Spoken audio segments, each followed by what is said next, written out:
Wind by Subramania Bharati.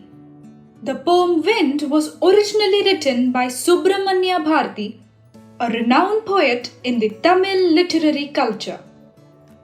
In fact, this poem was originally written in Tamil and was later translated by A.K. Ramanujan, who is yet another Tamil poet who has translated scores and scores of Tamil poems as well.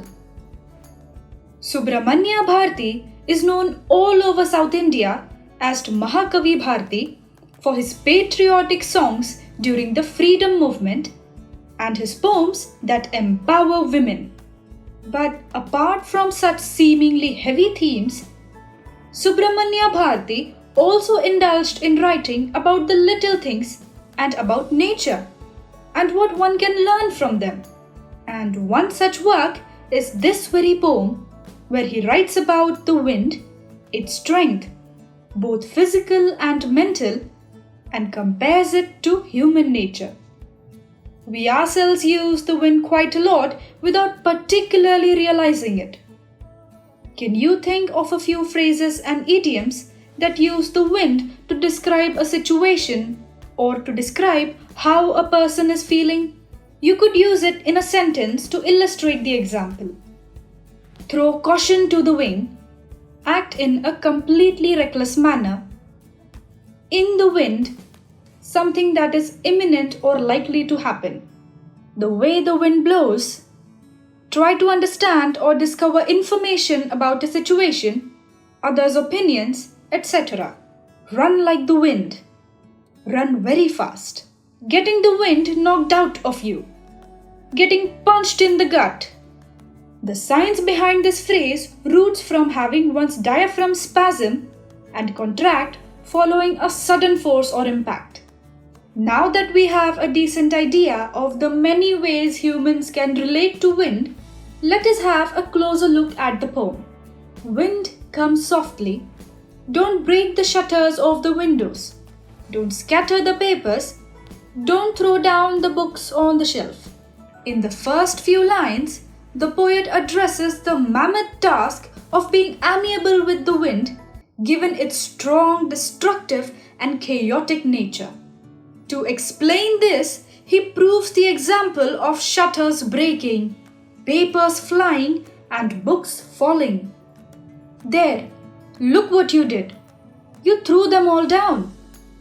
You tore the pages off the books. You brought rain again. You're very clever at poking fun at weaklings. The poet can almost be imagined to be sighing in dismay. Despite his ardent requests, the wind went ahead and caused havoc. The poet directly addresses the wind here by saying that it mocks the inability of weak things or people, instead of supporting them and helping those in need. Frail crumbling houses, crumbling doors, crumbling rafters, crumbling wood, crumbling bodies, crumbling lives, crumbling hearts. The wind chord winnows and crushes them all. The poet now moves on to speaking about humans, about our possessions and about us and about the weakness of it all.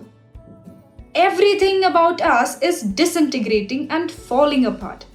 Right from our houses, its doors, the wood that makes the doors, our bodies, our heart, and ultimately, our lives. We humans are an easy target to something as strong as the wind. He won't do what you tell him. So come, let's build strong homes. Let's join the doors firmly. Practice to firm the body. Make the heart steadfast. Do this, and the wind will be friends with us. The poet now arrives at his strategy to befriend the wind and to be better people ourselves. He urges us to build durable houses and doors and to work towards a healthy physique. We also work on what's on the inside. We must become loyal and devoted to our goals and principles. All of this will make us strong, and we will be worthy of being friends with the equally strong wind. The wind blows out weak fires. He makes strong fires roar and flourish. His friendship is good. We praise him every day.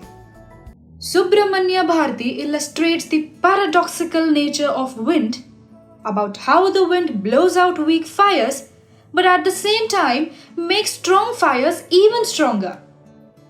He praises nature and the force of wind and the need for us to be friends, to be one with nature. In this way, we can support each other and live in a society which is headstrong and rational. Introspect and think about what your strengths are, and then think about your weaknesses and how you can work on them.